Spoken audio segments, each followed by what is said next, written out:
Right, so I'm Panmelys. That's my name.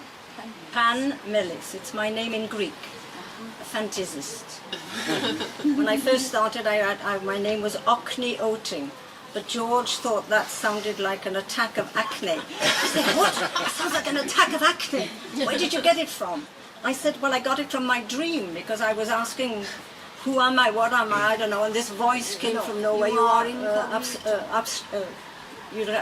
incognito. So I took the word incognito and made it into an anagram, you know, and then somebody in 2000 said, do you know your name in Greek? And it's Panmelys, all honey. Sweetness. Honey. So there you are. And I'm a poet and a writer and a painter and a mother and a grandmother. And you've exhibited in the Grand Palais. And I exhibited. How long have you been? Yeah, it's true. So I'm just in Paris for a while, living at the bookshop. Yeah. It's been great. Good for you. That's what I tell people when they read their poems. Every word weighs a ton. Remember that when you read your poems, a ton. Because people, you know, when they read poems... Let me see if I do the right thing. Hello? Hello? Can't hear you.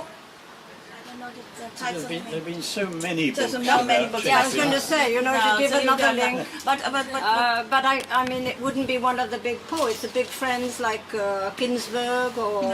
No, it was a recent book. I read it. It was. It was. Yes. It was. The first printing was the Bedbug title, but the one I read it under was "Time Was Soft Here," and it was by Mercer, maybe someone like that. My guy who's living now in Marseille. Ah.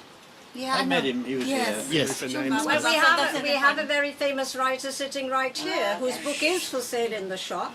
This year it costs €10 only. Only 10. And is called... Shakespeare made... No. Paris made...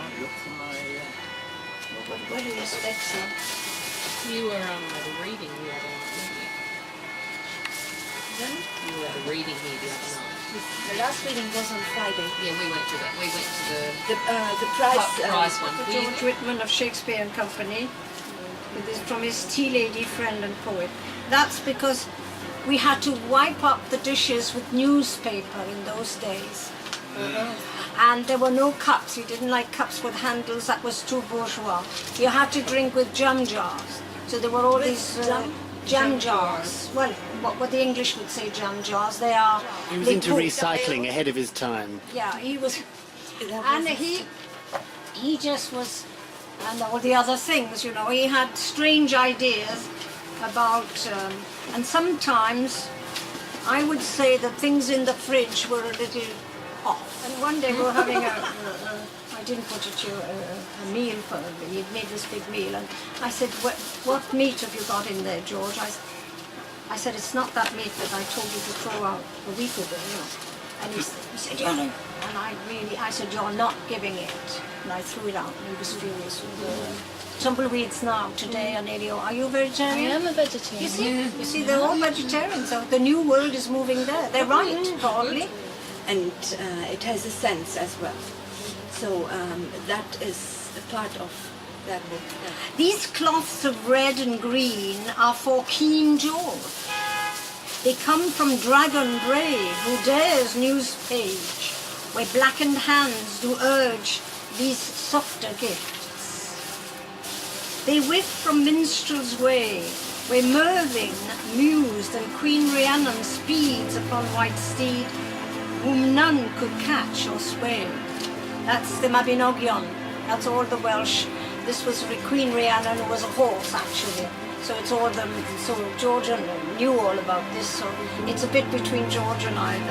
Perhaps one day this fallen star will prove an angel's worth with Pilgrim's Poor campaign, and hopes that George scores of Sunday teas will please, as strangers come and go, where some return while others stay. All are a part of plan.